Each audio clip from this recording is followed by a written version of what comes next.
Welcome to our channel, where we share heartfelt, unfinished love stories that are emotional, genuine, and unforgettable.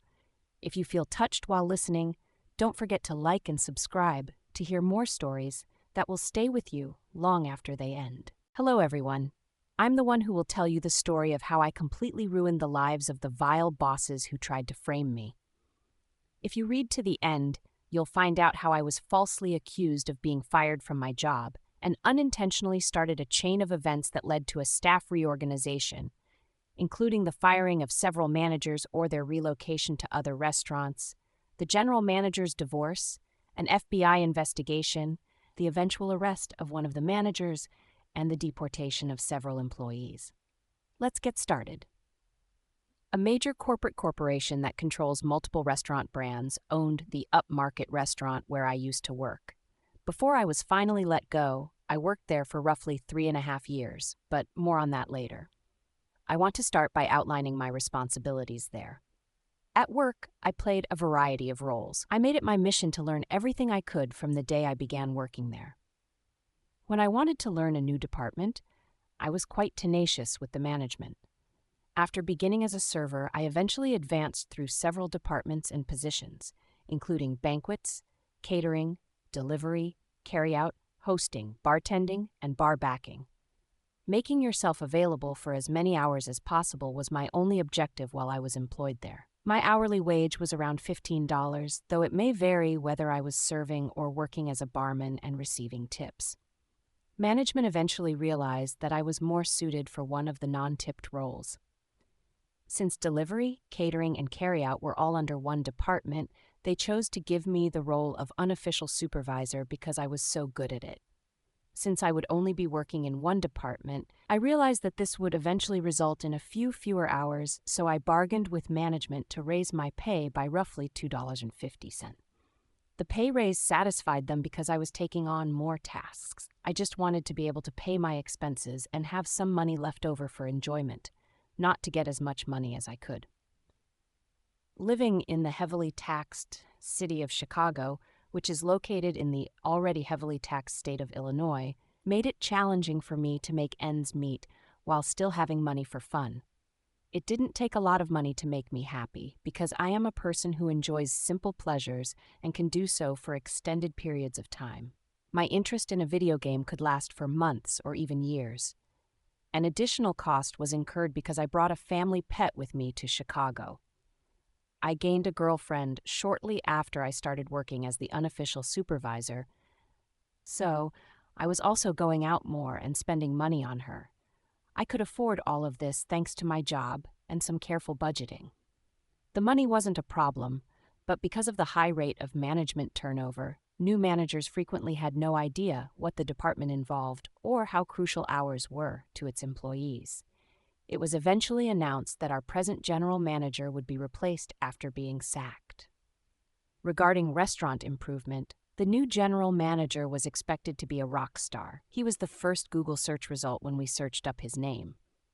However, the entry wasn't a laudatory assessment of his impeccable ability to improve restaurant operations or his strong work ethic. In reality, it was a police report for chronic domestic abuse and a mugshot.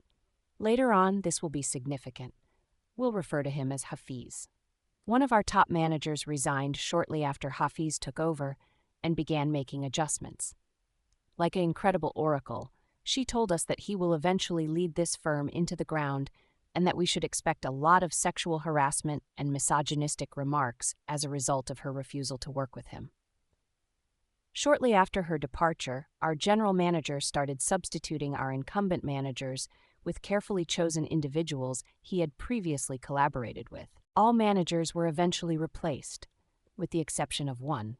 The kitchen manager was that manager. We'll refer to him as Farid. Ever since I began working there, Farid had been there. His principles and morals appeared to shift according on his supervisor, giving the impression that he was a chameleon. In all honesty, I kind of admire his survival instincts, but I still think he's a traitor and a flatterer. Our department's manager was never truly replaced by Hafiz, so we operated with little supervision. There wasn't someone continuously telling us how things should be done, unless you include me as the supervisor. Despite some difficulties, our department functioned flawlessly. We frequently had to radio for a manager to assist us with tasks that required a management card for clearance because we lacked our own manager. Since the kitchen was closest to our department, Fareed would always be the first to respond to these calls. As time went on, the new group of supervisors began to regard Fareed as our department's manager as well. But I was still viewed as their boss by the hourly staff that worked there. The team therefore depended on me to either reduce those disasters or bargain with Fareed to allow us to perform our duties in the manner that we had already demonstrated worked very effectively whenever he attempted to make changes that would ultimately harm us. Fareed and I would butt heads dozens of times over the course of several months. He and I were always debating how crucial hours were to his department's employees. Although he believed that we need to be supported by tips like servers, the majority of our orders were delivered by Grubhub, and Grubhub did not leave gratuities. The tips we received from the few deliveries we made in a day were perhaps $13 if we were lucky. However, it doesn't add up to much to divide $13 four ways. Simply put, it demonstrated Fareed's lack of knowledge. We eventually met with Fareed, Hafiz, and every employee in this department. It was promoted as an opportunity to air all of our complaints and worries about the changes they were proposing without fear of reprisal. So that's exactly what the workers did. They discussed how, despite not being our real manager, Fareed was attempting to reduce hours. Since I had been managing them and keeping everything operating smoothly for the previous few months, the team advised that I take over when it was mentioned that they were trying to hire someone to be the manager. Since I knew which days certain employees could and could not work due to their family or school schedules, I was also the one who management consulted when creating schedules. It seems to me at the time that Hafiz and Fareed had decided right away that I needed to be disposed of. Even though they didn't say it, I could tell by the glances they exchanged that I was going to be receiving the axe one way or another and that my time here was running out. They promised us repeatedly that they would not cut hours. Since this wasn't a tiny department, and it was just too much for one person to handle alone, while still adhering to health and safety regulations, they informed us that they would no longer send everyone but one person home early and leave just one person to clean everything and close up by themselves. They assured us that we would work the hours we were assigned. We informed them that we often had 3 or 4 people scheduled to work in our department, not because we were being demanding. We always required at least 2 people here to help shut properly, even if they cut 2 of them early. They would always have at least 2 closers, it was promised. Only a week or so later, though, they resumed sending everyone home early every night, save for one. They attempted to do it one evening when I was supposed to be the closer. We had just returned from a huge catering event, and there was an absurd amount of cleanup that needed to be done by one person. I stood up and informed Fareed that he was continuously going against commitments, the commitment he had made to us at the meeting when he entered and attempted to send everyone home but me. He urged me to stop whining, and that if I persisted in trying to confront him about his broken promises, he could easily find someone to cover my shifts. He stared me in the face. It didn't take me long to realize that this was an attempt to intimidate me. I retreated and began cleaning because he wanted me to push it more.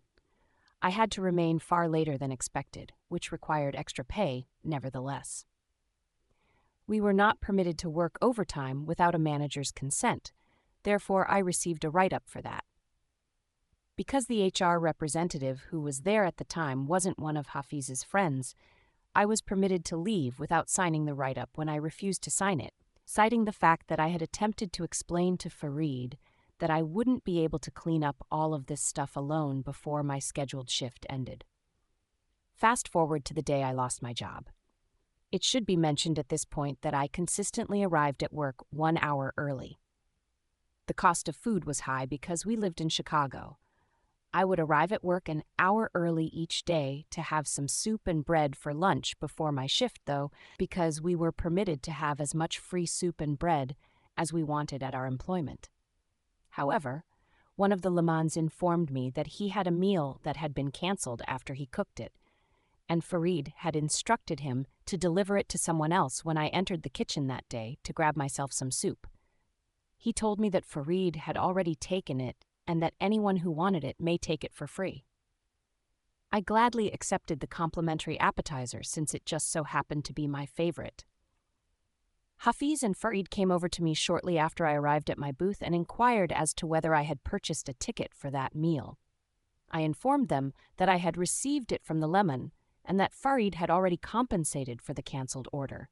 Farid said he had no idea what I was talking about, looking shocked. Hafiz then informed me, "I believe you are aware that that is theft.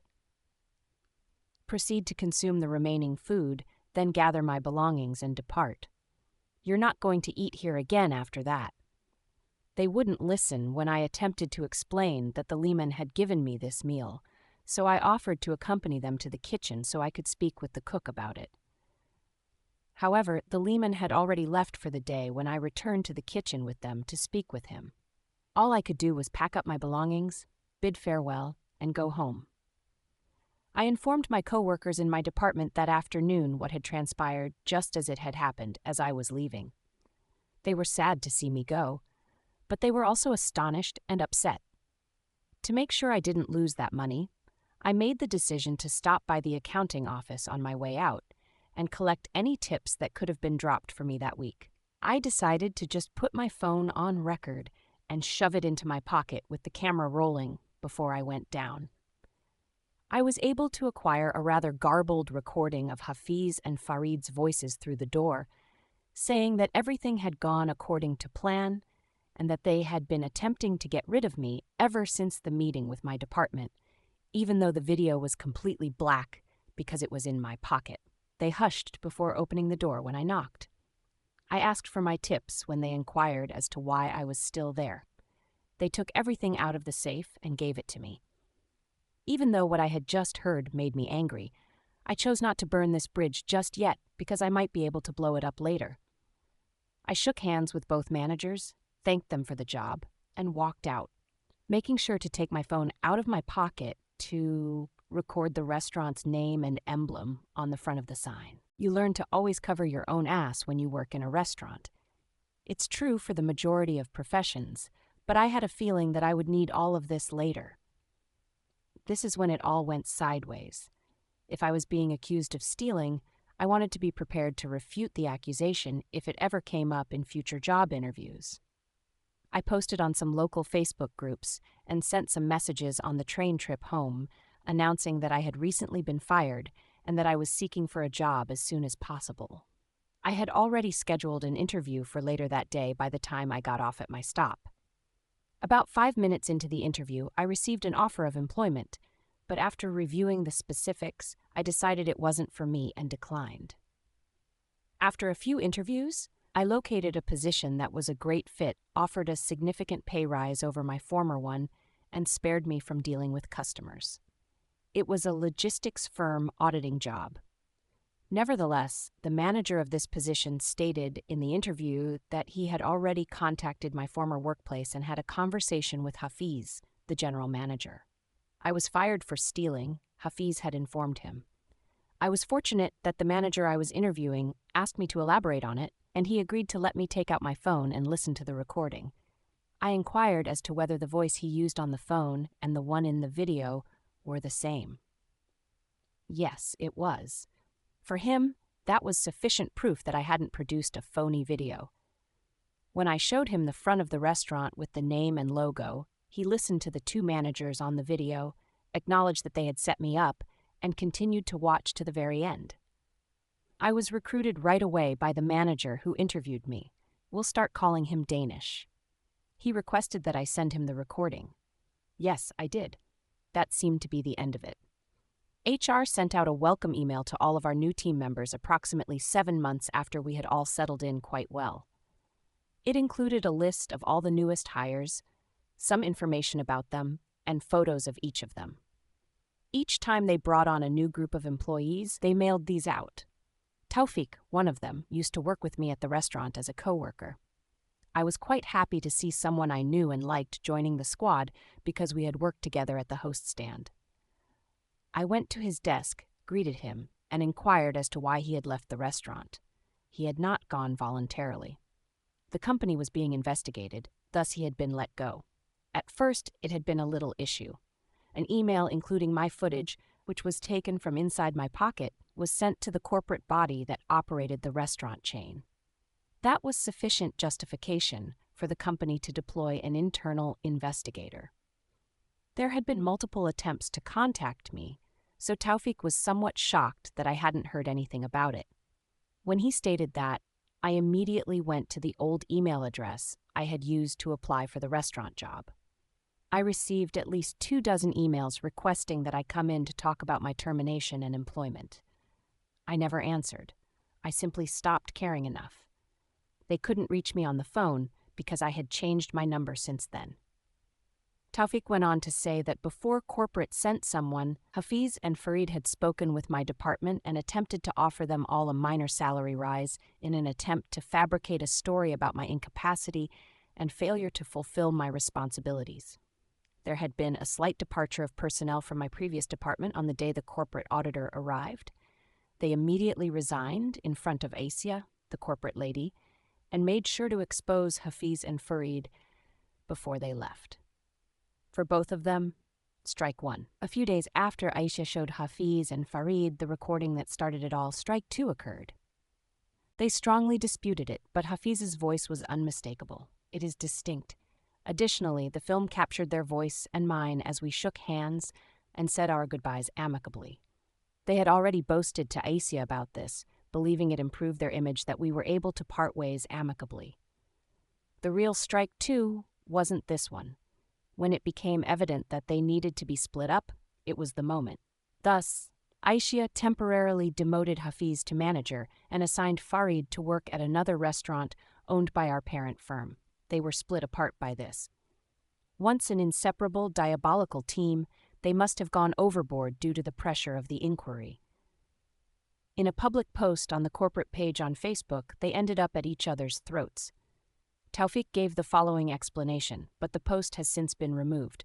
Hafiz commented passive-aggressively that Farid shouldn't even be in the photo because he was transferred to another restaurant because of his misbehavior, even though Farid was featured in the Facebook post on the restaurant page.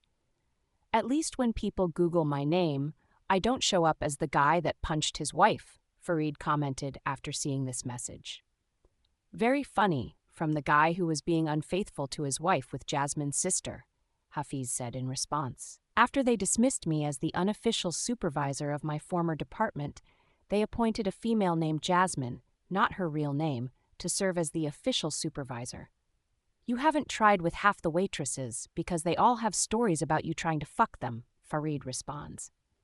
The post was removed, but not before Aisha, the auditor, saw it. Officially, that was strike number 2. The third strike occurred the following day when Aisha began questioning the female bartenders and wait staff to see if any of them could attest to Hafiz's attempts to approach them. They were all interviewed independently. Many of them told similar tales. Hafiz promised to be their sugar daddy provided they sent nude photos or stayed after closure to play with him, according to every girl who acknowledged that he had made a move on them. Hafiz lost his job. It doesn't get any worse than that, though. Aisha, the auditor, was no ordinary corporate woman. She had personally appointed Hafiz's wife as general manager of another restaurant in the city and was the former regional manager for this area. In order to share what she had learnt from the female waitstaff with Hafiz's wife, she called the restaurant where she worked. After she gave him another chance to improve after he beat her, we found out later that they had divorced because he had tried to cheat on her. She certainly didn't give him a third opportunity, but I'm not sure what made her give him another chance after anything like that. Aisha interviewed the lemon who had provided me with the food after Hafiz was fired. I'm not sure how that happened, but he had somehow disclosed that he was an undocumented immigrant. She was holding his file, which contained his social security number and Illinois ID. She was perplexed by this and asked him for more details. As it turns out, Fareed had some connections and operated a small-scale black market where he would pay low wages to have fictitious IDs and social security cards manufactured for the illegal immigrants he was hiring. At least 4 years have passed since it began. This is obviously a felony. She felt compelled to notify the authorities because of the possible PR disaster she was probably facing. Since some of the evidence took the local police outside of their authority, the PD called in the FBI for assistance. After being taken into custody, Fareed promptly turned up the identities of the employees to whom he had sold IDs and social security cards. By the time Taufik was released, at least half of the 14 persons he named had been deported. I'm not sure if he handed up all of them. The Lehman who had served me the day I was fired was one of them. Taufik continued by saying that I never forwarded the recording to corporate, but it all began when I was fired. Only when Danish hired me had I sent it to him. When I questioned him about it, he explained that he had forwarded it to his wife since she practiced law. He wanted to know if I had a case against my former employer because of their wrongdoing. However, he also recalled that I had stated at the outset that I'm not the kind of person who would attempt to profit millions from a whole firm due to the errors of two rude individuals. However, I also mentioned that it would be rather endearing to witness them lose their jobs as well. Therefore, it was his wife who forwarded it to the legal department at my former restaurant job's corporate headquarters. My supervisor showed it to his wife, who then sent it to my former employer's actual top executives. Both of them were merely attempting to have two rude individuals fired for their treatment of me. However, it took so long that it didn't end until there were allegations of sexual harassment, disclosures that managers had cheated on their wives with girls connected to those in positions of power, a divorce, widespread layoffs while investigations were ongoing, a reorganization of the workforce, an FBI investigation into what may have been black market transactions involving forged government-issued documents, at least 6 deportations, and likely as many as 14. Hello. Original poster. I loved your article. It was a prime illustration of evildoers becoming avaricious about their wrongdoings and then being apprehended. And I'm thrilled that you were able to find a supervisor with such high moral standards. I hope the two of you can collaborate for many years to come.